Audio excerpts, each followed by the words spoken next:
Hello बच्चों, finally Bihar विद्यालय परीक्षा समिति के द्वारा कक्षा 10वीं के प्रथम स्वाधिक परीक्षा यानी फर्स्ट टर्मिनल एग्जाम यानी आप सभी जिसे त्रैमासिक परीक्षा के नाम से जानते हैं उनका ओरिजिनल क्वेश्चन पेपर आ चुका है हमारे पास। आज के इस वीडियो में हम हिंदी के कक्षा 10वीं के सारे क्वेश्चन पेपर का आंसर की देखेंगे। तो आप लोग इस वीडियो को ध्यानपूर्वक शुरू से अंत तक देखेंगे।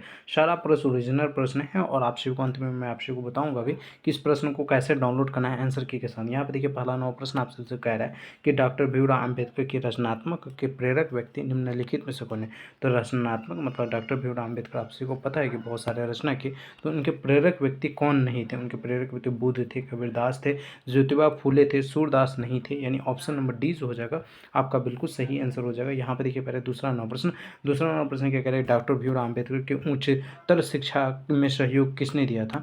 तो डॉक्टर भीमराव अम्बेडकर जो है उच्चतर शिक्षा मतलब हायर एजुकेशन के लिए उनको सहयोग देने वाले व्यक्ति का नाम था बड़ौदा नरेश। यानी ऑप्शन बी आपका बिल्कुल सही आंसर हो जाएगा। यहाँ पर देखिए पहले तीसरा 9 प्रश्न कह रहा है, आधुनिक सभ्य समाज में जाति प्रथा के पोषक श्रम विभाजन में क्यों आवश्यक मानते हैं। ऑप्शन ए कह रहा है सत्ता संचालन के लिए, सुशोषित होने के लिए या शोषकों के होते कार्य कुशलता के लिए मानते हैं। ठीक है, ऑप्शन नंबर डी आपका बिल्कुल सही आंसर हो जाएगा, याद रखेंगे। यहाँ पर देखिए प्रश्न आपसे क्या पूछा है कि भारत में जाति प्रथा पेशा परिवर्तन की अनुमति न देकर किस बात पर प्रमुख एवं प्रत्यक्ष कारण बनी हुई है। कह रहे हैं कि भारत में जाति प्रथा का पेशा जो है ये परिवर्तन का अनुमति न देकर किस बात पर प्रमुख एवं प्रत्यक्ष कारण बनी हुई। तो अशिक्षा का अधिकार, ये अशिक्षा के कारण ऐसा हुआ है।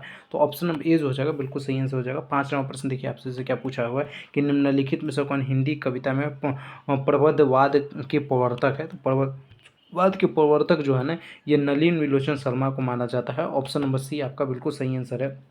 यहाँ पर देखिए प्रश्न करें, सेन साहब को नई मोटर कार किस रंग की है। तो सेन साहब की नई मोटर कार के रंग कौन सा है। तो आप सभी को पता है उनका सेन साहब का जो नई मोटर कार है उनका रंग क्या है, तो सफ़ेद है। ऑप्शन बी आपका सही आंसर है। यहाँ पर देखिए 7वां प्रश्न करें, सेन साहब के कुल कितनी बेटियां हैं। तो सेन साहब के कुल 5 बेटियां हैं। ऑप्शन नंबर डी आपका सही आंसर हो जाएगा। पहले यहाँ पर देखिए 8वां प्रश्न कह रहे हैं, नलिन विलोचन शर्मा के पिता कौन थे। नलिन विलोचन शर्मा के पिताजी का क्या नाम था, आपसे पूछेगा तो याद रखोगे राम अवतार शर्मा उनके पिताजी का नाम था। 9वां प्रश्न ये कह रहे हैं, सेन साहब के मोटर की कीमत क्या है। तो सेन साहब के मोटर की कीमत जो है ये 7,500 रुपया है। ऑप्शन बी आपका सही आंसर हो जाएगा। आइए बढ़ते हैं आगे और यहाँ पर देखिए 10वां प्रश्न आपसे पूछा हुआ है कि किसने वैदिक तत्व ज्ञान को मानव सभ्यता का मूल स्रोत माना है। तो किसने माना है, पहले मैक्स मुलर ने माना है। ऑप्शन बी आपका सही आंसर है। यहाँ पर देखिए 11वां प्रश्न कह रहे हैं, दारिश क्या था। तो दारिश जो है ये एक प्रकार का सोने का प्राचीन सिक्का का नाम है। ठीक है, ऑप्शन बी आपका सही आंसर है। बिल्कुल देखिए यहाँ पे 12वां प्रश्न कह रहे हैं, शाहनामा का रचनाकाल क्या है। तो शाहनामा का जो रचनाकाल है ये क्या होगा, तो 10वीं और 11वीं सदी होगा। ऑप्शन नंबर ए आपका सही आंसर हो जाएगा। और क्वेश्चन पेपर जब भी कराते हैं ना पहले तो इसमें एक बात याद रखेंगे, आंसर है ना ऑलरेडी बच्चे लगा लिए रहते हैं या कोई टीचर जल्दी मतलब आंसर सही लगा देते, तो इसलिए आप लोगों को इस पर ध्यान नहीं देना कि सारे प्रश्न पे टिक लगा हुआ है। जो कोई बहुत सारे ऐसे प्रश्न होंगे जिसपे टिक लगने के बावजूद भी वो आंसर गलत होगा, तो मैं उसको सही करके बताऊंगा। इसलिए आप लोग केवल वीडियो पर ध्यान देंगे और अपनी तैयारी पर फोकस करेंगे। और नए बार चैनल पे आए तो प्लीज़ चैनल को सब्सक्राइब कर लीजिए और डिस्क्रिप्शन में व्हाट्सएप ग्रुप का लिंक मिलेगा, हर हाल में ज्वाइन कर लीजिएगा। यहाँ पर देखिए प्रश्न कह रहा है, भारत से हम क्या सीखे। गद्य पाठक का जर्मन भाषा से हिंदी भाषा में रूपांतर किसने किया। भारत से हम क्या सीखे, ये जो जर्मन भाषा में से हिंदी भाषा में रूपांतर किसने किया है। तो याद रखोगे भवानी शंकर त्रिवेदी ने किया है। ऑप्शन नंबर डी आपका बिल्कुल सही आंसर हो जाएगा। यहाँ पर देखिए पहले प्रश्न 14वां प्रश्न कह रहा है, नाखून क्यों बढ़ते हैं, गद्य कौन सी विधा है। नाखून क्यों बढ़ते हैं ये गद्यखंड की कौन सी विधा है। तो ये बताओगे यह ललित निबंध है एक प्रकार का। ठीक है, ऑप्शन बी आपका बिल्कुल सही आंसर है। 15वां प्रश्न कह रहा है, हजारी प्रसाद द्विवेदी की निम्नलिखित में से कौन सी रचना नहीं है। अशोक का फूल उन्हीं का, बाण भट्ट की आत्मकथा उन्हीं का, अन्नादास की पोथा उन्हीं का, बड़े भाई जो उनका नहीं है। नहीं, ऑप्शन बी आपका बिल्कुल सही आंसर हो जाएगा। 16वां प्रश्न देखिए पहले क्या कह रहा है कि आचार्य हजारी प्रसाद द्विवेदी के अनुसार बेहया कौन है। तो आचार्य हजारी प्रसाद द्विवेदी के अनुसार जो है ये बेहया कौन है, नाखून खुद ब खुद बढ़ता रहता है हमेशा।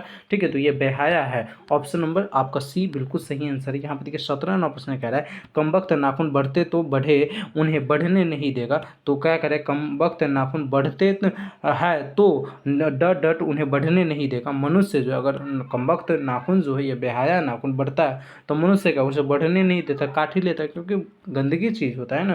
क्या देखिए 18वां प्रश्न आपसे जगह गुरु नानक का जन्म कब हुआ था? तो प्यारे गुरु नानक का जन्म जो है ये 1469 ईस्वी में हुआ था। कहाँ हुआ था? तो आपसे को याद रहना चाहिए नानकान साहब। नानकान साहब कहाँ पड़ता है? तलवंडी पाकिस्तान में, याद रखोगे। यहाँ पर देखिए प्रश्न अगला कह रहा है 19वां प्रश्न, गुरु नानक की भेंट किस मुगल बादशाह से हुई थी? तो गुरु नानक का जो भेंट है ये पहले यह अकबर बादशाह से हुआ था। ऑप्शन नंबर सी आपका सही आंसर हो जाएगा। ठीक है, सॉरी, गुरु नानक का भेंट जो हो जाएगा अकबर से नहीं होगा, बाबर से होगा।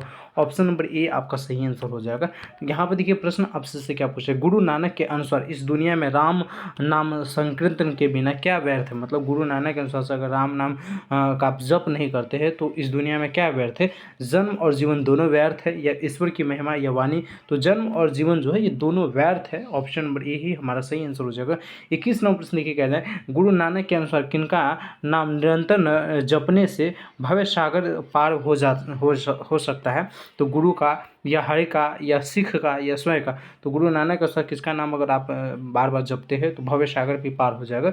तो गुरु का नाम, ऑप्शन बी जो हो जाएगा आपका बिल्कुल सही आंसर हो जाएगा। यहाँ पे प्रश्न कह रहा है कि गुरु नानक का जन्म स्थान क्या है? तो देखिए अभी जस्ट बता रहे थे गुरु नानक का जो जन्म स्थान है नानकान साहब जो तलवंडी पाकिस्तान में पड़ता है। यहाँ पर देखिए 23वां प्रश्न कह रहा है कि निम्नलिखित में से कौन सी रचना गुरु नानक साहब की नहीं है? गुरु नानक साहब की जब पूंजी है, आशीर्वादी है, रहिरास है, प्रेम वाटिका जो उनका नहीं है, यानी ऑप्शन नंबर डी आपका सही आंसर हो जाएगा। 24वां प्रश्न देखिए पहले कह रहे हैं कि रसखान दिल्ली से किस राजवंश में उत्पन्न हुए थे? रसखान जो है ये दिल्ली के किस राजवंश में उत्पन्न हुए थे? तो मुगल राजवंश में। ऑप्शन बी आपका सही आंसर हो जाएगा। 25वां प्रश्न आपसे पूछा हुआ है कि निम्नलिखित में से कौन सी पुस्तक रसखान द्वारा रचित है? तो रसखान द्वारा जो रचित है ये प्रेम वाटिका है। ऑप्शन नंबर ए आपका सही आंसर हो जाएगा। यहाँ पे प्रश्न कह रहे हैं रसखान किसके भक्त थे? तो रसखान जो हो जाएगा एक श्री कृष्ण के भक्त थे। ऑप्शन बी आपका सही आंसर हो जाएगा। 27वां प्रश्न देखिए पहले कह रहा है कि रसखान ने किसे प्रेम बन कहा? तो रसखान जो है ये किसे प्रेम बन कहा है? तो ये राधा कृष्ण को कहा है। ऑप्शन नंबर ए आपका सही आंसर हो जाएगा। आगे बढ़िए और 28वां प्रश्न देखिए कह रहा है किसने नाखून की रचनाओं का मुग्ध होकर कहा था इस मुसलमान हरिजन पो कोटिन हिंदू वार्य? तो किसने रसखान की रचनाओं का मुग्ध होकर कहा था इस मुसलमान हरिजन पो कोटिन हिंदू वार्य? तो ये भारतेंदु हरिश्चंद्र ने कहा था। ऑप्शन नंबर सी आपका सही आंसर हो जाएगा। यहाँ पर 29वां प्रश्न देखिए कह रहा है कि घनानंद किस युग के कवि थे? तो घनानंद जो हो जाएगा ये रीतिकाल युग के कवि थे। आगे बढ़िए और यहाँ पर प्रश्न कह रहा है कि घनानंद किस भाषा के कवि थे? तो घनानंद जो हो जाएगा ये ब्रज भाषा के कवि थे, याद रखोगे। ठीक है, यहाँ पर देखिए 31वां प्रश्न कह रहा है घनानंद के अनुसार किसका मार्ग अत्यंत सीधा एवं सरल है? तो ये भक्ति का मार्ग जो है अत्यंत सीधा एवं सरल है। आगे बढ़िए और यहाँ पर देखिए 32वां प्रश्न आपसे पूछा हुआ है कि प्रेम घन 1874 ईस्वी में कहाँ रसिक समाज की स्थापना किया था? तो प्रेम घन जो है 1874 ईस्वी में रसिक समाज की स्थापना मिर्जापुर में किया था। ठीक है, ऑप्शन नंबर डी आपका सही आंसर हो जाएगा। 33वां प्रश्न देखिए कह रहा है प्रेम घन के अनुसार कौन सी विधा पढ़कर लोगों की वृद्धि भी विदेशी हो गई? मतलब कौन सी विधा जो है यह पढ़कर लोगों की वृद्धि भी बुद्धि भी जो है विदेशी हो गई? तो विदेशी विद्या। आगे बढ़िए और यहाँ पर देखिए पहले प्रश्न आपसे भी से 34वां प्रश्न पूछा हुआ है कि प्रेम घन के अनुसार लोग क्या लेकर मानो झूठी प्रशंसा और खुशामद करने में लगे हुए हैं? तो कर्ज लेकर जो है ये झूठी प्रशंसा और खुशामद करने में, क्योंकि किसी का कर्ज लीजिएगा और उसका खुशामद नहीं कीजिएगा तो मतलब वो आपको फिर दोबारा कर्ज नहीं देगा। तो आजकल के लोग ऐसे ही हो गए। यहाँ पे देखिए प्रश्न करें बद्री नारायण चौधरी प्रेमघन किस युग के कवि थे? तो ये भारतेंदु युग के कवि थे। ऑप्शन नंबर ए आपका सही आंसर हो जाएगा। 36वां प्रश्न देखिए कह रहा है कि निम्नलिखित में से तत्सम शब्द कौन है? तो तत्सम शब्द, अब हिंदी व्याकरण का क्वेश्चन, बगुला जो है ये तत्सम शब्द है। यहाँ पे 37वां प्रश्न का यदि कर्ता के साथ उपसर्ग का प्रयोग होता है तो कर्म के साथ कोई उपसर्ग न हो तो वह क्या होगा?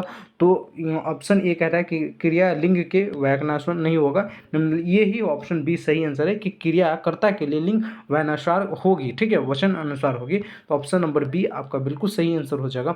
आगे बढ़िए पहले और यहाँ पे प्रश्न कह रहा है कि व्यक्तिवाचक संज्ञा का उदाहरण है। तो व्यक्तिवाचक संज्ञा का कौन हो? व्यक्ति, गरिमा, दिल्ली, पर्वत। तो देखिए व्यक्तिवाचक संज्ञा का जो उदाहरण हो जाएगा जाएगा यह क्या हो जाएगा, तो आप लोग बताओगे व्यक्तिवाचक संज्ञा पूछा है तो गरिमा हो जाएगा, पर्वत भी नहीं होगा, पर्वत तो जातिवाचक में आ जाएगा, गरिमा ऑप्शन बी आपका सही आंसर हो जाएगा। यहाँ पर 39 नंबर प्रश्न कह रहे कि निम्नलिखित में से कौन एक निश्चयवाचक सर्वनाम है, तो निश्चयवाचक सर्वनाम कौन होगा, क्या, कुछ, कौन, वह जो हो जाएगा यह निश्चयवाचक सर्वनाम है, बिल्कुल डी आपका सही आंसर है।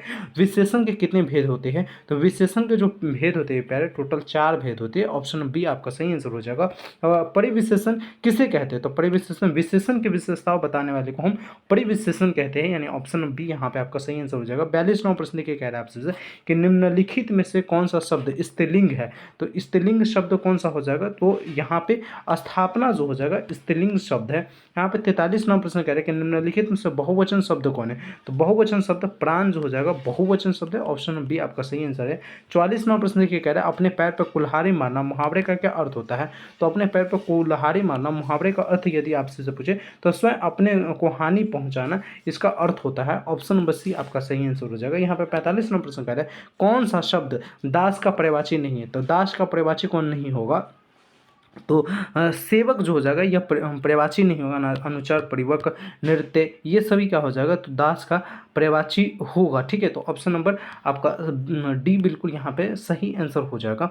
आगे बढ़िए और यहाँ पे प्रश्न कर रहा है कि संशयानी का विलोम क्या होगा, तो संशयानी का विलोम जो हो जाएगा गृहस्थ होगा, ऑप्शन नंबर सी सही आंसर है। 47वां प्रश्न देखिए कह रहा है कि अनिल अनल शब्द युग के सही अर्थ भेद का चयन कीजिए, तो अनिल अनल शब्द युग्म का जो है सही अर्थ का चयन करना होगा, तो हवा पानी, अनिल और अमल जो हो जाएगा यह हवा पानी के अंतर्गत आ जाएगा, तो बिल्कुल बी आपका सही आंसर हो जाएगा। 49वां प्रश्न देखिए पहले 49वां प्रश्न क्या कह रहा है, 49वां प्रश्न आपसे जब पूछा हुआ है कि निम्नलिखित 48 नंबर यर ल व श किस वर्ण का व्यंजन है, तो यर ल व श जो हो जाएगा यह अंतशः व्यंजन का वर्ण है, तो ऑप्शन नंबर सी आपका सही आंसर हो जाएगा। आगे देखिए 49वां प्रश्न आपसे से कह रहा है कि निम्नलिखित में से कौन संयुक्त व्यंजन नहीं है, तो संयुक्त व्यंजन जो हो जाएगा ये श जो है ये संयुक्त व्यंजन नहीं है।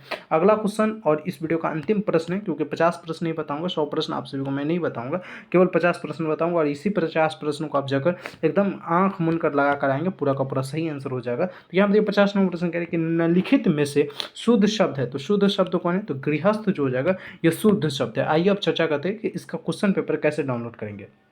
तो पहले हिंदी का फर्स्ट टर्म एग्जाम यानी फर्स्ट क्वार्टरली एग्जाम त्रैमासिक परीक्षा का 10वीं का क्वेश्चन पेपर डाउनलोड करने के लिए आप लोग गूगल पे आ जाइएगा, सर्च कर लीजिएगा BSCB करें, पहले नंबर bsp.com का वेबसाइट दिखेगा, इसको ओपन कीजिएगा। ओपन करने के बाद यहाँ पे यूनिवर्सिटी अपडेट में आप सभी को एक पोस्ट दिखेगा, यूनिवर्सिटी अपडेट में करें BSB अपडेट में एक पोस्ट दिखेगा, Bihar board 10th first terminal exam routine 2025 और बिहार बोर्ड त्रैमासिक परीक्षा का रूटीन, यहाँ से एक क्लिक में डाउनलोड करें। तो रूटीन दिया है ना, प्रश्न पत्र भी यहीं से डाउनलोड होगा, तो इसी पर आप लोग क्लिक कीजिएगा। क्लिक करने के बाद सारी जानकारी को आपसे भी ध्यानपूर्वक अच्छे से पढ़ लीजिएगा, पढ़ना चाहते हैं तो। बाकी यहाँ पे देखिए क्वेश्चन पेपर डाउनलोड करने का लिंक दिया गया, जैसे अभी हिंदी आपने पढ़ा और हिंदी का क्वेश्चन डाउनलोड करना है, एक बार हिंदी पे क्लिक कीजिएगा, या क्वेश्चन पेपर जो है या आपके फ़ोन में डाउनलोड हो जाएगा। तो आइए जल्दी से जल्दी डाउनलोड कर लीजिए। किसी भी जानकारी के लिए आप लोग हमारा नंबर नोट कर लीजिए, नंबर पर संपर्क कर सकते हैं। बाकी आप लोगों को डिस्क्रिप्शन में हमारे व्हाट्सएप ग्रुप का लिंक मिलेगा, तो हर हाल में व्हाट्सएप ग्रुप को भी ज्वाइन कर लीजिएगा। मिलते हैं अगले वीडियो में, जब तक के लिए जय हिंद जय Bharat, thank you so much.